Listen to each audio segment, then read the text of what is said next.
Hello, ladies. It's been a while. So, first and foremost, I want to say thank you so much for all being kind and freaking amazing as we were all going through the turbulence of 2020. The clash that happened was homeschooling. Everything was going smooth with us, so we had our weekly thing going on, and then like boom, kids got home. And it's just like I ended up with a pile of my own shadow work that I had to do um, in regards to being home with these freaking kids. Um, Motherhood, right?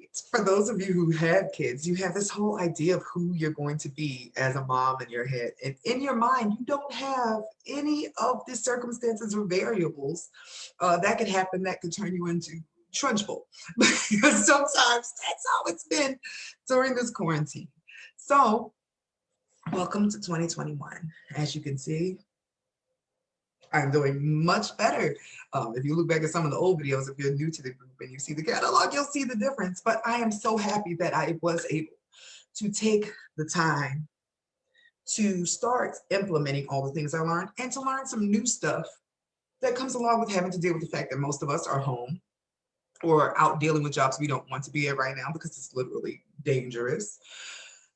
Or just the state of the world in general. I don't know if you watch the news. Maybe even if you don't watch the news, if you're a sensitive person, you can feel the weight. And a lot of us that are here are already dealing with things that we didn't handle from before now. So we are going to be taking this one week at a time. I've had time to think about the way the structure should go and all that sort of things. I'm going to continue to mess up my words. My Mercury is still in retrograde. So what I want us to do now is to take this like group therapy to be because this is really a private thing in some ways. Sometimes some subjects you want help with and you want to bounce your ideas off of, but I never want you guys to be in a position again where you get into trauma bonding. I notice that's something usual. That's typically when you and another person have a similar wound, and then that becomes the things that you bond over. How many friendships have you been in? I know I have been, where you're both in a bad relationship, and then the relationship or the bad relationship becomes the thing that's the pivotal point or the medium point. Like you both complain about your relationship together. You can have a friend, you complain about your bad childhood and your parents and stuff like that. I don't want that group or this group to be that. I want us to talk about subjects every week for introspection. So what I'm going to do is I am going to post a video every week or whatever I am drawn to talk about, whatever is on my mind. It might even be more than one week. It depends on how I feel. But I know for a fact what I want to do is to leave videos in here, most of them exclusive, that you can journal on or video diary on, or we can discuss on the video thread together. If you need somebody to talk to, that's what I want to create for you guys. The ability to solve the problem within yourself and to ask for help when you need it instead of always asking for help, instead of checking in with your star player to see what the answer is. I really want to get into teaching you guys base skills for survival because all of us in some way, shape, or form are dealing with mental things. This is mentally the weight of the world that's on you. And in some cases, it's not understanding your gifts or understanding that past life trauma affects you in this life as well.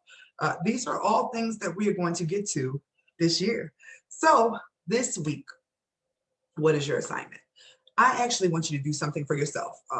In my other group where I'm teaching magic and things like that, I have everybody doing an admissions video. That's what I want for you guys here, but I want you to do it for yourself. I want this to be your starting video and have it done by Sunday because the next video I have will be posted on Monday or Tuesday, whatever. You know how that goes with me. So I want you guys to create a video for yourself so that by the end of the year, you can look back at that video and see any differences that are made as you started to do shadow work, because there will be an amazing difference.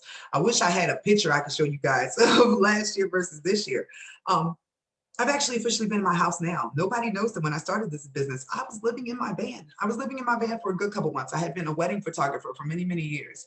And when my soul quit inside because I wasn't fulfilled, I kept pushing it.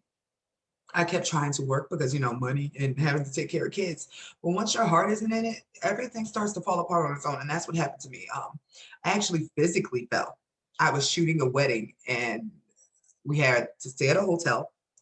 The morning when I went to use the bathroom on checkout, they got slid on the floor and I tore my meniscus. I was on crutches for over a year.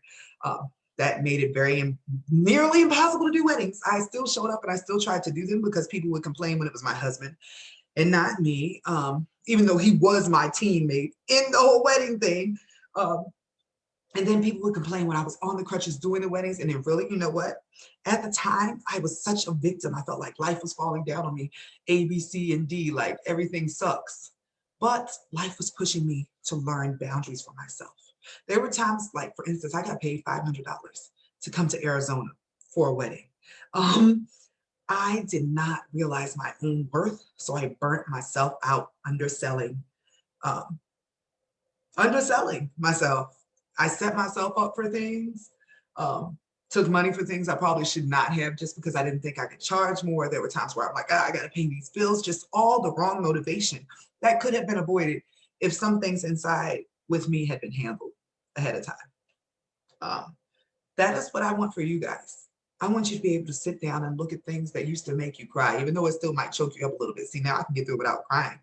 Before, every time I looked at a photo, every time I saw the word photography, it was just too sensitive to my soul because that had been my whole life. I had put my whole life, I had put my whole worth into wedding photography, and I thought without it, I was not anything. Once that was gone, I realized, holy shit, I only became a wedding photographer because I wanted everybody to think I was a responsible adult.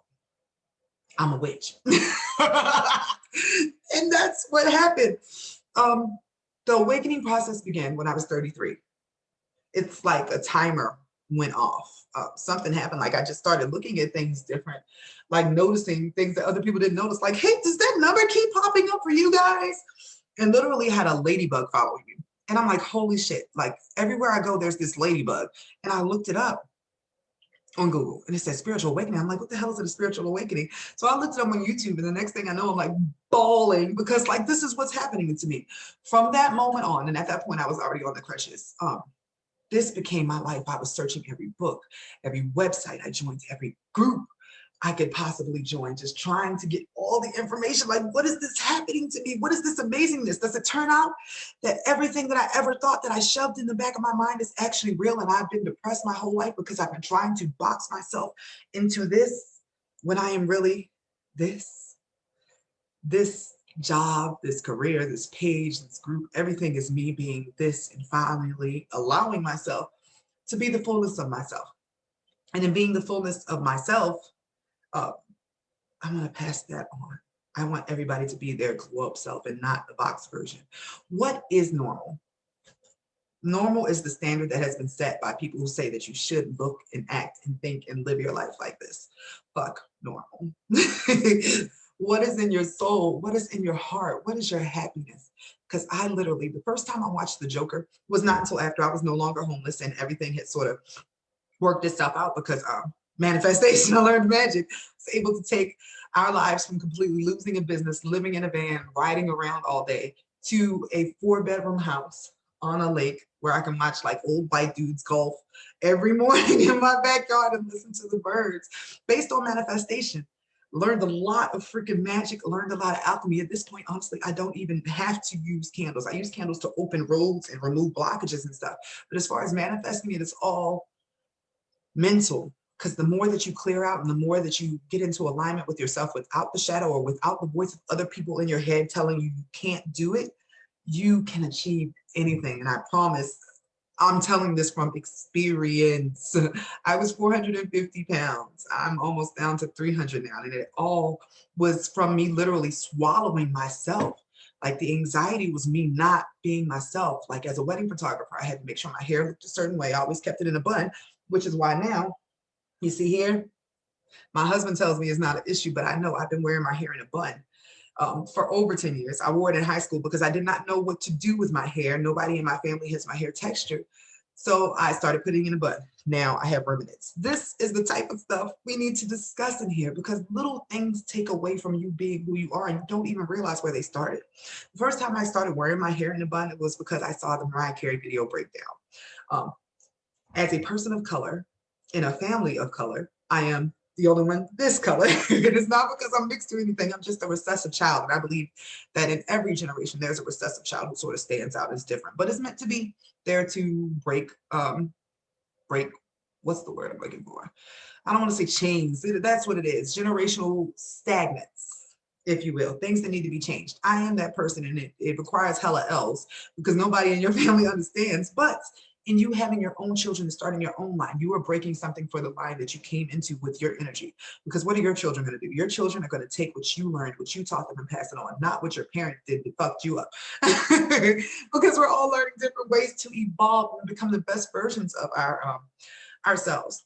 So me trying to learn how to do my hair was not working. I tried to put grease in it. I tried to put all the stuff that like regular Black people put in their hair, and it just made my hair go, and it was a freaking mess. So I put it in a bun for years. As a wedding photographer, I felt like I had to keep my hair back. I did not wear it out curly, so it was either that or I kept it layered and straight and very blondish to be seen a certain way. I had a certain outfit that I wore to everything, and it was just not me. I tried to make myself the most not me possible to get hired. I literally would have people in my inbox when I was trying to be myself, like, hey, if you want to be professional, if you want to get booked, you got to dress a certain way. You have to speak a certain way. You can't act like this on your Facebook. You can't be honest. I have people that come to me now, even in this group, like I had to make this group private because some people were afraid that other people on Facebook could see their thoughts. What kind of life is it that you have to live if you have to hide from the people who say they like you? Do they really like you if you can't be yourself? Do you really care? That matters too. How much of you is okay with not being yourself in order to have people like you? Is it worth it? Do you even feel like anybody genuinely likes you if they like your mask? And I'm speaking from experience because I had a mask for every person I came around, and I didn't notice because that began in my childhood. In order for me not to get my ass whooped by my mom, I was a very inquisitive child. I have an Aquarius moon. So when I naturally saw something that was morally wrong or something they had not taught me in school, like, hey, for instance, my mom had this thing where we go to the movie theater. She called it movie hopping. We would pay for one movie and then spend the rest of the day there, but we had to like espionage sneak to the other theaters. And the first time she did it, I refused to move. I was like, Mom, this is illegal. I'm not going to jail. And I like freaked out. I just like stood there. But my mom was a big hitter. Like if I didn't listen, she would pinch me, she would whatever. And automatically that taught me early on to start just doing what you had to do to survive.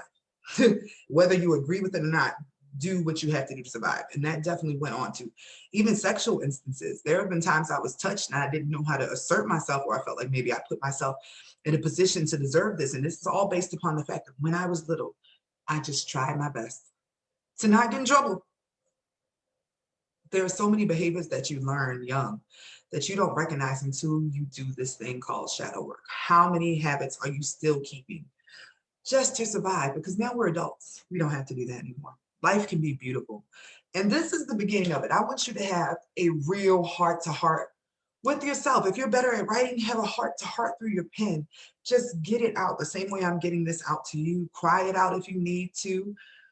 But remember, this is video one. This is day one. This is how we're going to take this, because this is going to be the point that you look back at, the pivotal turning point.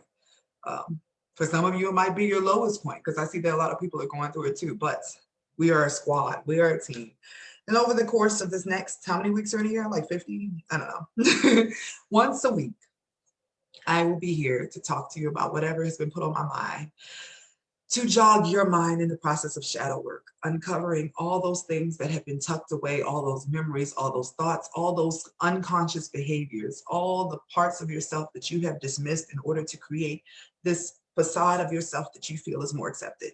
Let's make you accepted by the people who are supposed to accept you, and find your tribe and get into alignment, because when you're not in alignment, everything in your life falls apart. And you can fake it as much as you want to, but when you get to that goal or that place that you want to get at and you're not happy, it's still going to fall apart.